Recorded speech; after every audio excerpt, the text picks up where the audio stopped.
Times are strange right now, folks. People are buying up used cars like crazy since they can't afford new ones. And they're buying them for crazy prices. Like this, and this, and this. But believe it or not, there are still good cars at reasonable prices out there in the world. None of those cars are gonna be on today's list, however, because these are the 10 most unreliable cars in the world. You wouldn't wish this on your worst enemy. Let's go. Now, some of you might not know that I've been a certified technician for over 15 years. I've worked for various independent shops and was a master certified tech with Audi, all before I opened my own shop, which now employs people to run itself because Brad talked me into coming back to Ideal. I've personally had my hands on all these cars, but you don't just have to take my word for the reliability and build quality of these.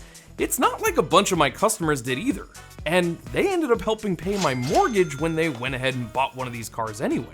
Go to a quick internet search and you'll find thousands of articles and other videos backing all this up. Or don't, and just keep telling yourself that the people that actually fix these things for a living don't know what they're talking about. If you already own one of these, my best advice is to over-maintain it. Use quality parts and change your fluids twice as often as the manufacturers tell you to, and things might work out okay. And if you don't own one yet, well, these are the cars you should avoid at all costs. Because just because something can be fixed, doesn't always mean it should be. Okay, we're gonna start this list off with one of the absolute worst offenders on the market. The 2004 to 2010 Ford F-150, Exploder, and Expedition with the 5.4 liter Triton V8. We're talking about the 3-valve engine here. The 2 valves, well, they weren't that bad. On paper, a used Ford in this year range can appear pretty appealing. They're cheaper than their competitors from Chevy and Dodge. And Ford didn't make a vehicle like the F-150, the best-selling truck in America, by building complete junk, right? Wrong. The major problem with SUVs and trucks that use this engine are the camshaft phasers, which go wrong on their own, and oil sludge issues, which cause the cam phaser problems in the first place. The oiling circuits inside the block and heads were simply too small from the factory. And even if you follow Ford's suggested oil change intervals and use high quality oil, chances are eventually you will run into problems. The worst part, the only real fix is to replace the engine. There's no way to get the sludge out of all those tiny little passages. And worse yet, unless you go to something like a 3,000 mile oil change interval using a fully synthetic oil on the new engine, chances are you'll run into problems again in around 100,000 miles. Do yourself a favor and just buy something else. Okay, come on Subaru fanboys, let me have it. Yes, fire up your keyboards and tell me all about how your Subaru has been the best car you've ever owned. Because the truth is, if you haven't had to remove the engine to do the head gaskets, chances are your time is coming. The problem is the EJ25 is essentially just a punched out version of the EJ20, leaving very little room for the head gasket to seal the area between the combustion chamber and the coolant passage. And while head gaskets can be fixed to the tune of around $3,500, you're not really correcting the problem long term. Worse still is these engines suffer from ringland failure and rod bearing issues. The former from excessive detonation due to low quality fuel or a poorly designed aftermarket tune, the latter from oil starvation, especially when driven hard. Seeing as it's a flat engine, they have a tendency to burn a little oil, and if you don't make sure to top it up regularly, you can end up spinning bearings and grenading the engine. Guys, I can't count on all my fingers and toes how many of these I've seen mechanically total themselves. I'm just going off my personal experience, and the experience of some of my other mechanic friends. Maybe you've got one of these and it really has been great, but I'm here to tell you, that's the exception, not the rule. There's a huge range of Nissan products that use a CVT transmission, and Nissan says it's a transmission that's sealed for life, no maintenance required. If you follow that recommendation, I guarantee you it will fail. It's not a maybe. Unless you change the fluid and filter every 30 to 40,000 miles, this transmission will go catastrophically wrong. They start to shudder, slip, and vibrate. They make noise, and once any of that starts, it's already too late. And that's to make no mention of any of the other various problems, the engines or thousands of other components in these cars that can and do go wrong. The last CVT gearbox I replaced in a Nissan Altima came at a parts cost of over $4,000. And that didn't include fluid or any other labor to get the job done. Honestly, even when the transmission in any of these vehicles is working properly, none of these are cars we would recommend. There are simply better options out there. And truthfully, that's sad, because Nissan is responsible for some of our favorite SUVs, trucks, and sports cars of all time that are excellent. Speaking of CVTs, it's not just Nissan that had problems. Several other manufacturers have used continuously variable transmissions, and it's come back to bite them. Manufacturers like Ford, and cars like the Focus and Fiesta. The CVTs in these cars were so problematic, there was a class action lawsuit that ended in Ford extending the warranty on every single one of them. And the bad news is that some of the cars that have had their transmissions replaced have had them go bad a second time. Look, both the Focus and Fiesta are actually wonderful little cars, especially in ST or RS trim. Just opt for the manual transmission and problem solved.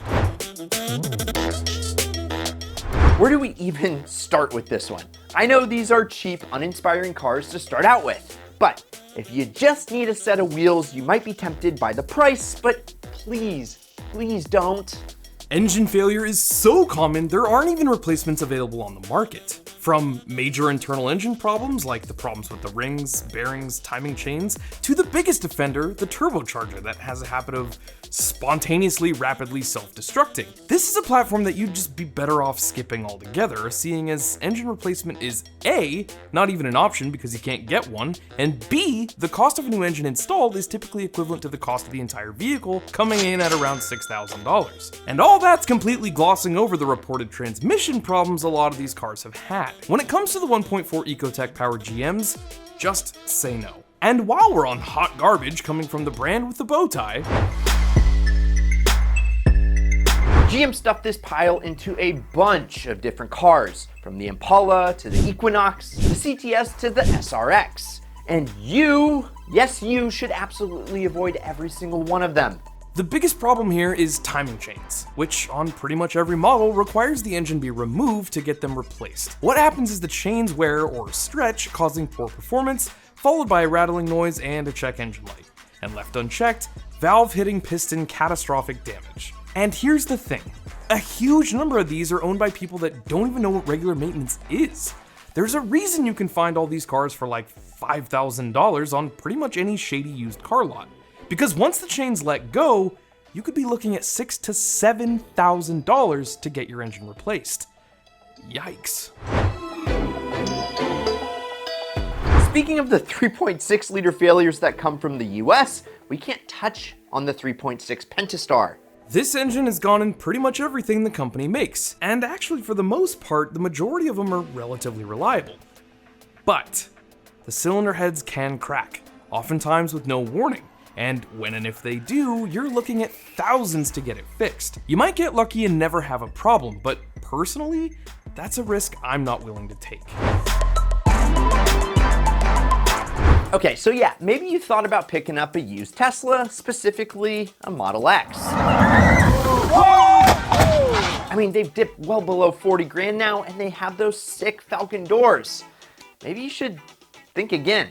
They have issues with the door sensors, hinges, and alignment. And since it was Tesla's first attempt at an SUV, suspension components like the control arms and ball joints tend to wear out quicker than its 0 to 60 time. And believe it or not, the electric car has electrical problems, including door handles that don't work, infotainment issues, and general build quality concerns. So, shockingly, get it? An early used Model X probably isn't worth the electricity it runs on. Okay, do we even have to explain this one, guys? It's a complicated Italian-made luxury car with a beating heart ripped straight from a Ferrari. It's a wonderful car to drive when it works, but when it doesn't, this is a car that can literally ruin you financially. Biggest problem here is the Duo Select transmission, and if you have to ask how much that costs to fix, trust me, more than you can afford, pal. I know it's a car that can be tempting, but just remember, these cars are cheap on the used market for a reason. As a fan of VAG, you know, Volkswagen and Audi group, this one is a little painful, but sometimes the truth, Well, it hurts. And the reality is, any Volkswagen Group car sold from 2006 to roughly 2016 that used a chain drive 2-liter should probably be avoided unless you're, well, someone like Trav. There's not a whole lot on these engines that doesn't go wrong, and that's if we ignore the fact that basically all of them through 2012 had to get their pistons replaced to fix an excessive oil consumption problem. Timing chains are supposed to be lifetime, but you need to replace them every 80,000 miles or so. Otherwise, you'll be flirting with catastrophic valve train failure. The cooling system is problematic, especially the thermostat/water pump assembly. It's all one unit. So is the high pressure fuel pump, and the low pressure fuel pump, and the fuel injectors, and the ignition coils, and the turbocharger. There's a lot that can and will go wrong. So if you're not into wrenching on the weekends, unfortunately I can't recommend anything with the VW Group 2-liter from that generation under the hood. The 3-liter supercharged cars are great though. So there you have it, 10 of the worst cars that you should never wish on your worst enemy. Now, there are many cars that should be on this list, but we're out of time on this one. Let us know which cars we missed down in the comments below. Otherwise, I'm Brad, this is Ideal. Go check out some other Ideal content up here, or whatever YouTube recommends you watch next down here. Oh, and remember to like, subscribe, turn on that notification bell, and promise me one thing, keep living the Ideal lifestyle. Great job, Trav. Rock.